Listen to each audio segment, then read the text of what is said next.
आज मेरी शादी हो रही थी। मैं शादी के लिए बिल्कुल भी राजी नहीं थी। मैंने अपने माँ बाप को साफ मना कर दिया था कि मैंने शादी नहीं करनी। मेरी शादी ना करने के पीछे बहुत बड़ा राज छिपा हुआ था। मैं नहीं चाहती थी मेरा ये राज सबके सामने खुलकर आए।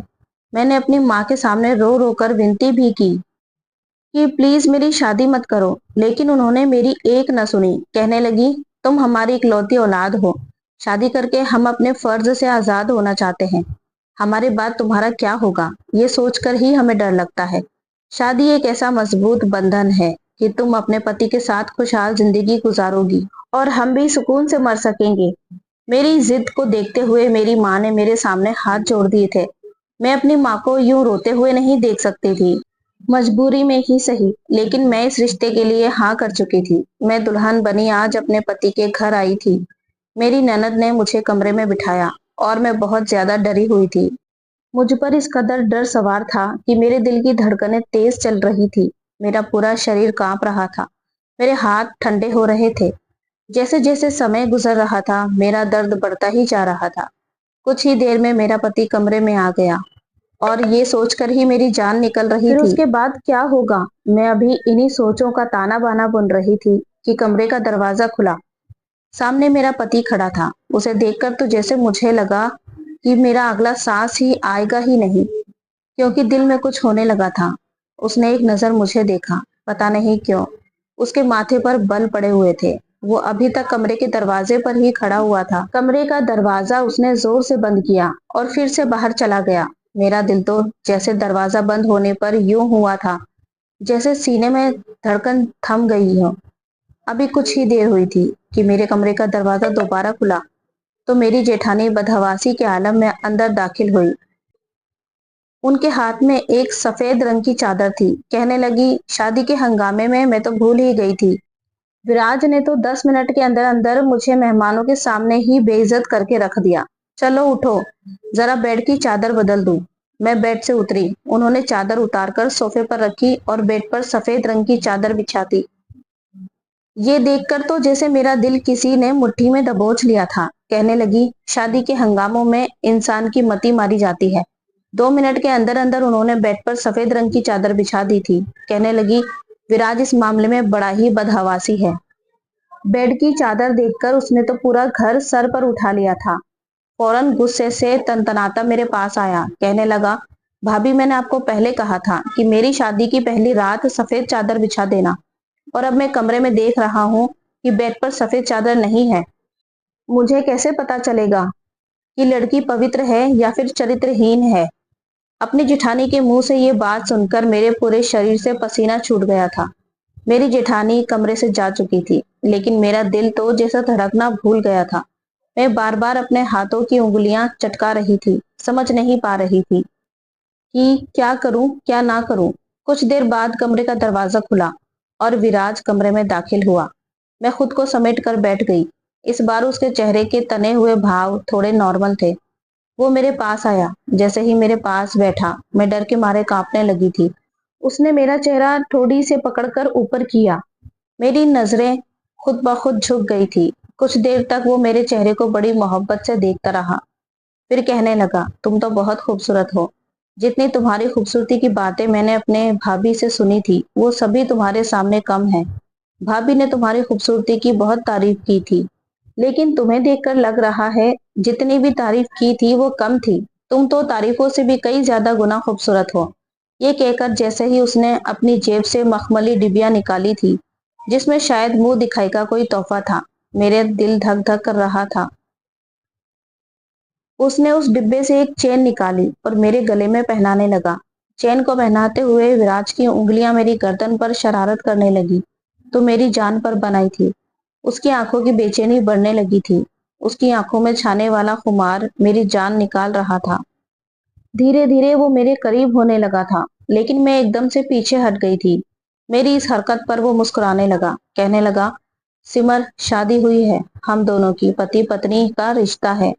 ऐसा ही होता है, हम दोनों के बीच कोई भी पर्दा नहीं है। ये कहते हुए विराज ने मेरा हाथ पकड़ लिया, जो कि बिल्कुल ठंडा हो रहा था। शायद धीरे धीरे वो मुझे विश्वास में लेने की कोशिश कर रहा था, लेकिन मैं पूरी की पूरी लरज रही थी। विराज फिर से मुझे समझाने लगा, کہ دیکھو سمر، یہ ہمارے بیچ جو کچھ بھی ہو رہا ہے یہ جائز ہے۔ لڑکیاں ایسے موقع پر اکثر گھبرا جاتی ہیں، لیکن میرا وشواس کرو، مجھ سے تمہیں کوئی بھی تکلیف نہیں ہوگی، میں پتی ہوں۔ شاید میرے کانپنے اور گھبرانے پر وہ مجھے سمجھانے کی کوشش کر رہا تھا، لیکن میرے کانپنے اور گھبرانے کی وجہ کچھ اور تھی۔ میں اپنے گھر سے ودا ہونے سے پہلے نیند کی 4 گولیاں کھا کر آئی تھی، اس لیے دھیرے دھیرے میری آنکھوں میں نیند اترنے لگی تھی۔ دیکھتے ہی دیکھتے میں نیند کی گہری وادیوں میں اترتی چلی گئی۔ بس مجھے یاد تھا کہ وراج مجھے ہلا ڈلا رہا تھا، کہہ رہا تھا، سمر تمہیں کیا ہوا ہے؟ اس کے بعد میرا دماغ بالکل اندھیرے میں جا چکا تھا۔ جب مجھے ہوش آیا، مجھے ڈرپ لگی ہوئی تھی اور میں اپنے ہی کمرے میں لیٹی ہوئی تھی۔ میری جٹھانی میرے سرانے بیٹھی تھی اور میری نند بھی میرے بیڈ کے پاس ہی کھڑی ہوئی تھی اور مجھ پر پھونکے مار رہی تھی۔ وراج کمرے میں چہل قدمی کر رہا تھا۔ یہ سب دیکھ کر میں اٹھ کر بیٹھ گئی اور جیٹھانی کہنے لگی، لیٹی رہو۔ ڈاکٹر بھی کمرے میں موجود تھے۔ اس نے مجھے ہوش میں آتے دیکھا تو کہنے لگی، جیسے ہی ڈرپ ختم ہو ان سے کہیے گا کہ ڈرپ اتار دیں۔ پھر اس نے مجھے کچھ میڈیسن لکھ کر دے دی اور کہنے لگی کہ انہیں ریگولر استعمال کرنا۔ جلدی ہی ڈاکٹر کمرے سے جا چکی تھی۔ میری جیٹھانی کہنے لگی، میں تمہارے لیے ایک گلاس پانی لاتی ہوں۔ یہ کہہ کر وہ بھی کمرے سے نکل گئی۔ پیچھے پیچھے میری نند بھی چلی گئی۔ میں نے وراج کی طرف دیکھا تو اس کے ماتھے پر بل پڑے ہوئے تھے، غصے سے کمرے کے چکر کاٹ رہا تھا۔ میں نے گھڑی کی طرف دیکھا، صبح کے 6 بجنے والے تھے۔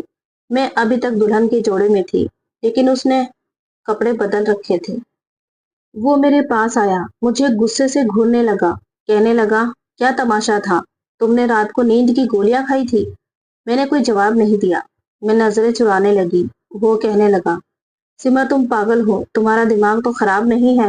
میں نے کہا، میرے پاس کوئی راستہ نہیں تھا، مجھے معاف کر دیں، کیونکہ مجھے شادی سے ڈر لگتا ہے۔ میری بات سن کر وہ مجھے دیکھتا رہا، پھر کہنے لگا، تو اس بات کا کیا حل ہے کہ تم نے پوری رات ہم سب کو پریشان کر دیا؟ کوئی بھی لڑکی اپنی شادی کی رات نیند کی گولیاں کھا کر نہیں آتی۔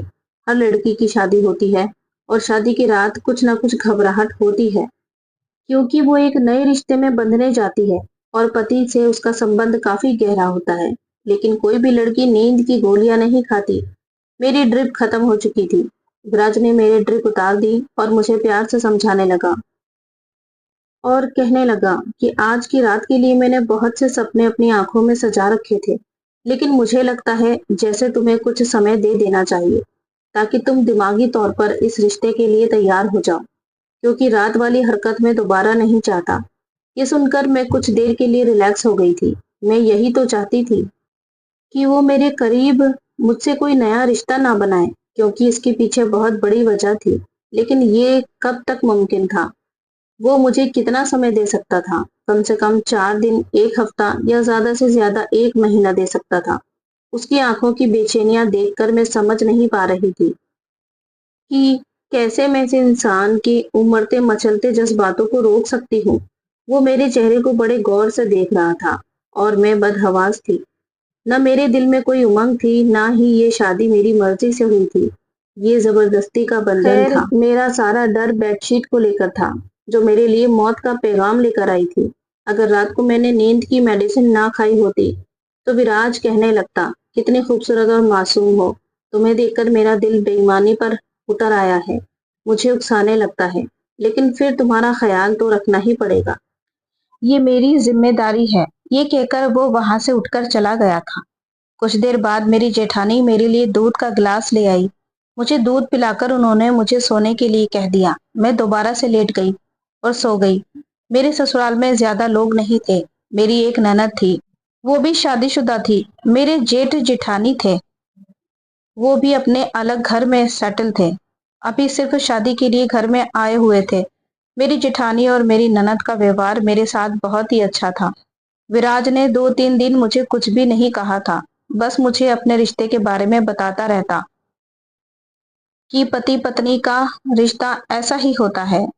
ان 3 دنوں میں یہ جان چکی تھی کہ وہ کبھی بھی استعمال کی ہوئی چیز استعمال میں نہیں لاتا۔ کہتا، مجھے نفرت ہے ایسی چیزوں سے جو کسی اور کے استعمال کی گئی ہوں۔ ایک بار کھانے کے بیچ میرے جیٹھ نے وراج کے گلاس سے پانی پی لیا تھا اور پھر وہی گلاس اس کے سامنے دوبارہ رکھ دیا۔ लेकिन मैंने देखा कि विराज ने दूसरा गिलास उठाया और उसमें पानी पिया था। यहाँ तक कि एक बार तो मैंने उसका तौलिया इस्तेमाल कर लिया तो वो मुझ पर ही गुस्सा होने लगा। कहने लगा कि कोई मेरी चीजों का इस्तेमाल करे, ये मुझे अच्छा नहीं लगता। मुझे गुस्सा आता है। मुझे इस्तेमाल की हुई चीजें बिल्कुल भी पसंद नहीं है। प्लीज मेरी चीजों को इस्तेमाल मत किया करो। मुझे बहुत ज्यादा टेंशन होती है। जैसे जैसे समय गुजर रहा था, मेरा दिल था जैसे धड़क रहा था, क्योंकि जिस हकीकत को मैं अपने साथ लाई थी वो इतनी भयानक थी कि कोई भी मर्द उसे बर्दाश्त नहीं कर सकता था। और विराज की आदत जिस तरह की थी, मेरा दिल उस वक्त यही सोचकर कांपने लगता कि जब वो मुझसे दोबारा अपने रिश्ते के हक को वसूल करेगा तो उस समय मैं क्या करूंगी। उस वक्त मैं कैसे अपना बचाव करूंगी, यही सोचकर मेरा दिल दहल रहा था। मेरी शादी को 8 दिन हो चुके थे। मैंने घर का सारा काम भी करना शुरू कर दिया था। खाना भी बनाने लगी थी। अब तो मेरी जेठानी भी अपने घर जा चुकी थी। जब विराज अपने ऑफिस से वापस आया तो खाने के बीच मुझे ही देख रहा था। खाने के बाद मैं किचन में जाकर बर्तन धोने लगी। वो मेरे पीछे ही आ गया। कहने लगा, बहुत जालिम हो, 10 दिन गुजर गए हैं हमारी शादी को, लेकिन तुम्हें मेरा बिल्कुल भी ख्याल नहीं है कि मैं तुम्हारे बिना कैसे रहता हूँ। वो मेरे पास आया, मेरे हाथ पकड़े और कहने लगा, छोड़ो ये सब और मेरे साथ कमरे में चलो। वो मेरा हाथ थामे मुझे कमरे में ले जाने लगा। कमरे का दरवाजा बंद करके उसने कुंडी लगा दी और मैं थी कि थर थर कांपने लगी थी। मेरी धड़कनें बुरी तरह से चल रही थी। मुझे घुटन का एहसास हो रहा था। मेरी हालत धीरे धीरे खराब होने लगी थी। मेरे डर को देखकर उसने मुझे बेड पर बिठाया और कहने लगा, आखिर तुम्हें प्रॉब्लम क्या है? कोई भी लड़की ऐसा नहीं करती जैसा तुम कर रही हो। वैसे तो तुम ठीक ठाक रहती हो, भाभी के सामने भी अच्छी भली बातें करती हो, घर के सारे काम भी करती हो, सब कुछ कर रही हो, लेकिन तुम्हें मेरा एहसास नहीं है। जब भी मैं तुम्हारे करीब आने की कोशिश करता हूँ तुम बुरी तरह से कांपने लगती हो। ऐसा कब तक चल सकता है? मैंने कहा, मुझे डर लगता है। कहने लगा, मैं किस लिए हूँ? तुम्हारा सारा डर खत्म कर दूंगा। तुम्हें जरा भी तकलीफ नहीं होने दूंगा। ये कहकर उसने मेरे चेहरे पर आए बालों को अपनी उंगलियों से पीछे किया था। फिर धीरे धीरे वो अपने हाथों से मेरे चेहरे को छूने लगा, लेकिन मैंने फौरन से उसका हाथ पीछे करना चाहा। लेकिन इस बार उसने मेरा हाथ अपने दूसरे हाथ में लेकर रोका था। कहने लगा, आज नहीं, आज तुम मुझे नहीं रोकोगी। अगर आज मुझे जबरदस्ती भी करनी पड़ी तो मैं उससे भी पीछे नहीं हटूंगा। बहुत तड़पा लिया तुमने मुझे। तुम्हारे डर को मैं अपनी मोहब्बत से दूर कर दूंगा। ये कहकर उसने मेरे बालों को खोल दिए और मेरी हालत ये थी कि मैं अपने आंसू बड़ी मुश्किल से रोके हुए थी। इससे पहले कि वो मेरी और करीब आता, मैंने अपना हाथ उसके सीने पर रखकर उसे रोका था। मैंने कहा, विराज प्लीज मुझे थोड़ा और समय दे दो।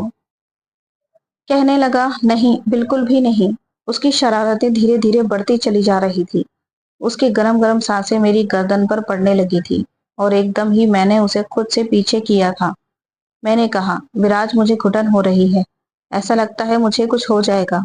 मेरी बात सुनकर कहने लगा, अच्छा क्या हो जाएगा? तुम बेहोश हो जाओगी। हो जाओ बेहोश, लेकिन होश आने के बाद भी मैं तुम्हारे साथ वो सब कुछ करूंगा जिसका मैं हक रखता हूँ। मैं रोने लगी, उसे खुद से दूर करने लगी। मेरी हालत और भी ज्यादा बिगड़ने लगी, लेकिन वो मुझे छोड़ने को तैयार नहीं था। अब वो मेरे बेहद करीब आ चुका था, मुझे अपनी बाहों में समेट चुका था। मैं कुछ भी नहीं कर सकती थी। मैंने खुद को उसके हवाले कर दिया, लेकिन एकदम ही जैसे उसे कुछ याद आया तो फौरन वो मुझसे पीछे हटा। कहने लगा, वो सफेद चादर तो बिछाना ही भूल गया। ये सफेद चादर मेरे लिए मौत का संदेश था। इससे पहले वो मेरे पास आता, मैंने उसका हाथ पकड़ लिया। मैंने कहा, प्लीज मुझे छोड़कर मत जाओ, मुझे डर लगता है। मेरी बात पर हैरत से मुझे देखने लगा। कहने लगा, क्या चीज हो तुम भी? मेरे पास आने से भी डर लगता है और दूर जाने से भी डर लगता है। अभी 1 मिनट रुको, मैं अभी आता हूँ। एक बार सफेद चादर ले आऊं। ये कहकर उसने मेरा हाथ अपने बाजू से जुदा किया और खड़ा हो गया। अलमारी में सफेद चादर ढूंढने लगा, लेकिन वो सफेद चादर तो मैं पहले ही छुपा चुकी थी। काफी देर तक वो सफेद चादर को ढूंढता रहा, लेकिन जब नहीं मिली तो उसने ठंडी आह भरी और अलमारी बंद कर दी। वापस आकर लेट गया। कहने लगा, सफेद चादर ने आज तुम्हारी जान बचा ली है। पता नहीं भाभी ने चादर कहाँ रख दी है। ये सुनकर मैं चुप हो गई। پھر کہنے لگا، سمر تم میری عادت کو اتنے دنوں سے اچھی طرح سمجھ گئی ہوں گی۔ مجھے کہنا اچھا تو نہیں لگ رہا، لیکن پھر بھی جیسا کہ آج کل کا ماحول ہے، ساودھانی ضروری ہوتی ہے۔ میں نہیں چاہتا کہ مجھے ایسی لڑکی ملے جو پہلے سے ہی اپنی عزت خراب کر چکی ہو۔ یہ کہہ کر اس نے اپنے ساتھ والا لیمپ آف کر دیا اور سونے کے لیے لیٹ گیا، لیکن میری نیند تو جیسے میری آنکھوں سے غائب ہو چکی تھی۔ میں نے بہت کوشش کی کہ میں سو جاؤں، لیکن مجھے نیند نہیں آئی تھی۔ اگلے دن وراج مجھ سے کہنے لگا کہ اس کا ایک دوست ہے جو باہر دیش گیا تھا، ابھی واپس آیا ہے اور اسے پتا چلا کہ میری شادی ہو گئی ہے، اس لیے کہنے لگا کہ اپنی شادی کی پارٹی دو۔ یہ کہہ کر وراج مجھ سے کہنے لگا، میں نے اسے چائے پر بلایا ہے، تم چائے کا اچھا خاصا انتظام کر لینا۔ میں نے کہا ٹھیک ہے، میں چائے کا اچھا خاصا انتظام کر لوں گی۔ شام تک وراج کا دوست بھی آ گیا تھا۔ میں نے کچن میں سب کچھ تیار کر رکھا تھا۔ وراج کچن میں آیا اور چائے لے کر اپنے دوست کے سامنے رکھ دی، لیکن وراج مجھے بھی بلانے لگا۔ کہنے لگا تم سے ملنا چاہتا ہے۔ میں نے کہا میں کیوں کسی اجنبی سے ملوں، وہ آپ کا دوست ہے۔ وہ کہنے لگا کہ وہ میرا دوست ہے اور بہت ہی اچھا دوست ہے، اس لیے تمہیں اسے اجنبی کہنے کی کوئی ضرورت نہیں، بہت ہی اچھا شریف لڑکا ہے۔ اس نے میرا ہاتھ پکڑا اور مجھے ڈرائنگ روم میں لے جانے لگا، لیکن ڈرائنگ روم میں جانے سے پہلے ہی اس کے دوست پر میری نظر پڑی تھی اور میرے ہوش اڑ گئے۔ ایسا لگا کہ جیسے زمین آسمان میری آنکھوں کے سامنے گھوم رہے تھے۔ میری آنکھوں کے نیچے اندھیرا چھا گیا تھا۔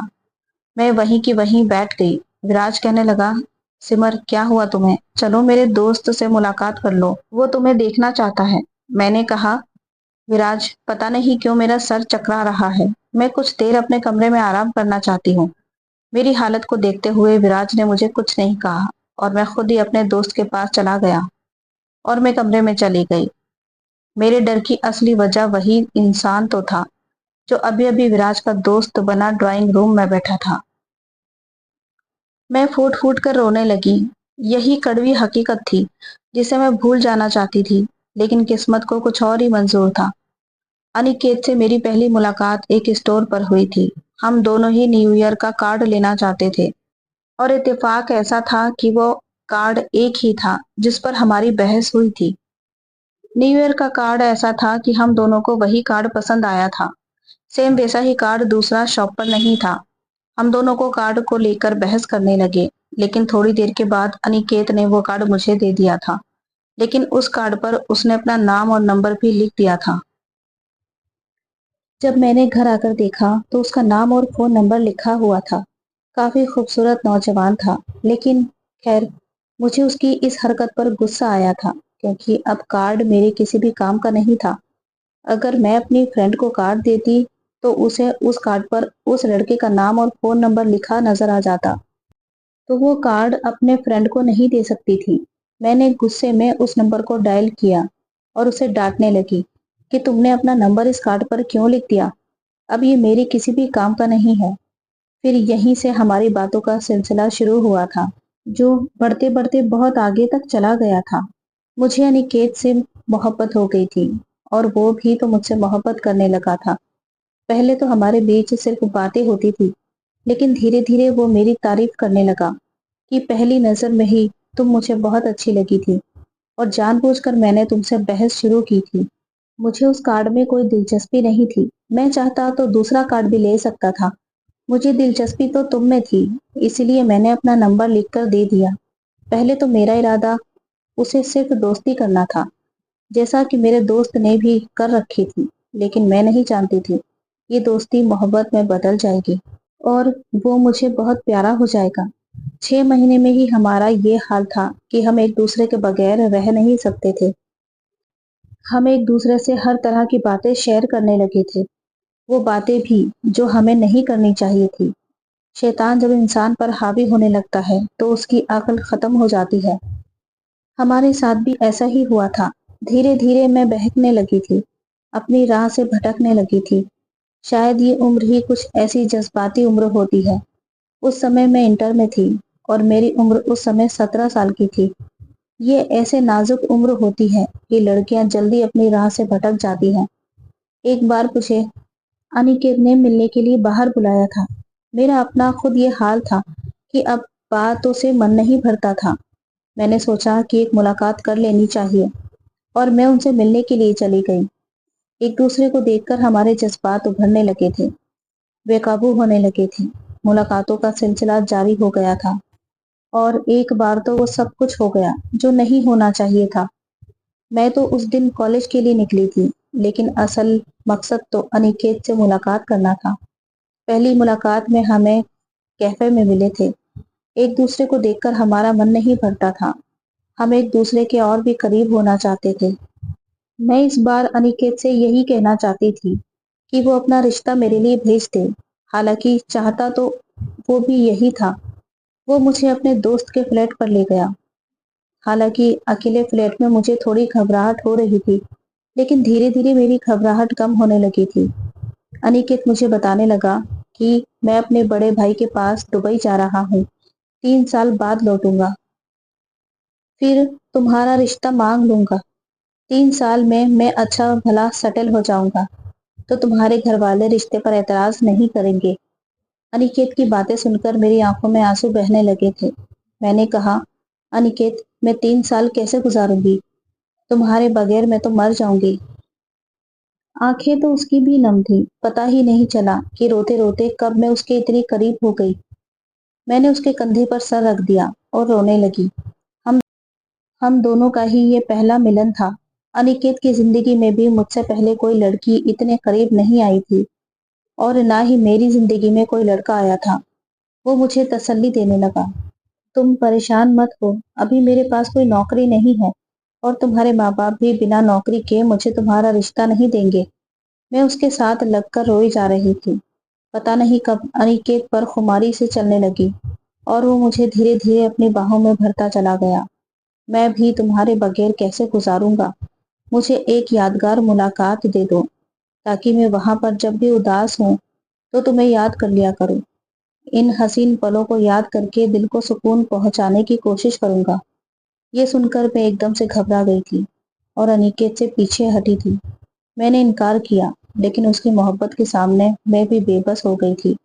मैं उसे मना नहीं कर पाई और धीरे धीरे हम बेहद करीब होते चले गए और मुझे खुद ही अंदाजा नहीं हुआ वो मुलाकात मेरी जिंदगी भर का रोना बन चुकी थी।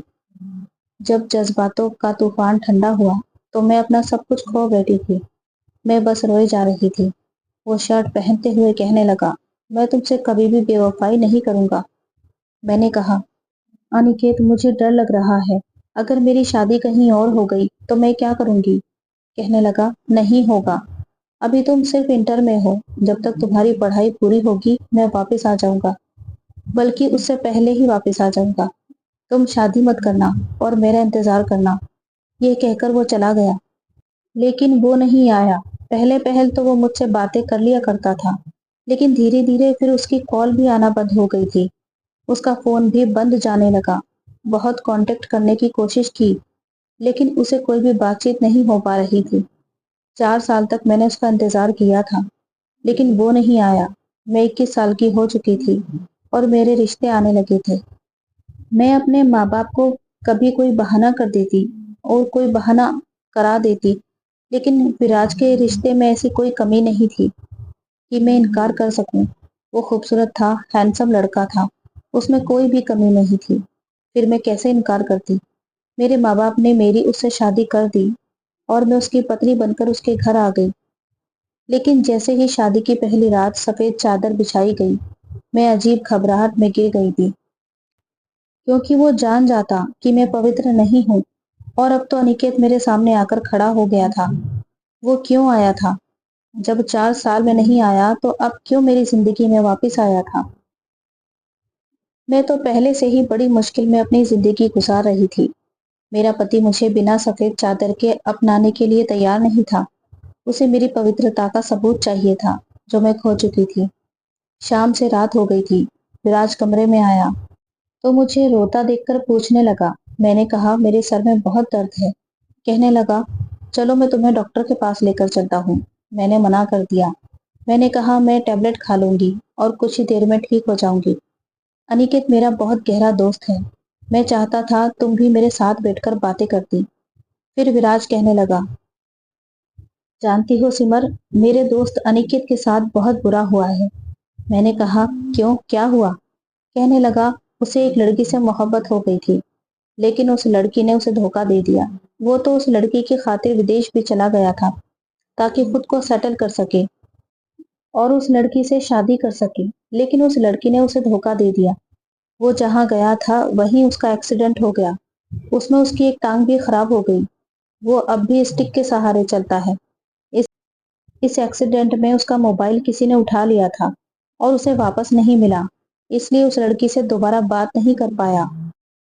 जिस कंपनी में उसे नौकरी मिली थी, उन्होंने ही उसका इलाज करवाया था, लेकिन उसे 4 साल के लिए कैद कर लिया गया था कि जैसे ही वो ठीक होगा दोबारा से नौकरी ज्वाइन करेगा और 4 साल तक वापस हिंदुस्तान नहीं जा सकता। उस लड़की से वो चाह कर भी कोई बात नहीं कर पा रहा था, क्योंकि उसका फोन नंबर उसी फोन में था जो एक्सीडेंट की वजह से वहीं मौके पर किसी ने उठा लिया था। जब वापस आया तो उसे पता चला कि उस लड़की की शादी हो चुकी है। उस लड़की ने उसके साथ बेवफाई की, उसका इंतजार तक नहीं किया। बस यही बताने के लिए आया था। फिर कहने लगा कि तुम्हें पता है, मैं शादी की रात सफेद चादर क्यों बिछाना चाहता था? मैंने पूछा, क्यों? वो कहने लगा, उस लड़की ने मोहब्बत में अनिकेत के साथ सारी हदें पार कर दी थी और फिर किसी दूसरे के साथ शादी करके खुशी खुशी अपनी जिंदगी गुजार रही है, अपने पति को धोखा दे रही है। ऐसी बहुत सी लड़कियों के बारे में मैंने सुन रखा है जो शादी से पहले अय्याशियां करती है और पति को खबर भी नहीं होती कि उनके साथ जिंदगी गुजारने वाली लड़की पवित्र है या फिर अपनी इज्जत पहले ही गंवा चुकी है। अब मैं और ज्यादा बर्दाश्त नहीं कर सकती थी। मैं विराज के पास आई और रोने लगी। विराज ने कहा, क्या हुआ, क्यों रो रही हो? मैंने उसके सामने अपने हाथ जोड़ दिए। मैंने कहा, विराज, मुझे माफ कर दो। मैंने बहुत बड़ा पाप किया है। मैं तुमसे अब और ज्यादा झूठ बोलकर जिंदगी नहीं गुजार सकती। मैंने विराज को सब कुछ सच सच बता दिया। वो हैरत से मुझे देख रहा था। मैंने कहा, मैं तुम्हारे लायक नहीं हूँ। मैंने अनिकेत से मोहब्बत की थी, लेकिन पता नहीं क्यों ये पाप कर बैठी थी। मैंने 3 साल तक उसका इंतजार किया। मुझे लगा उसने बेवफाई की है।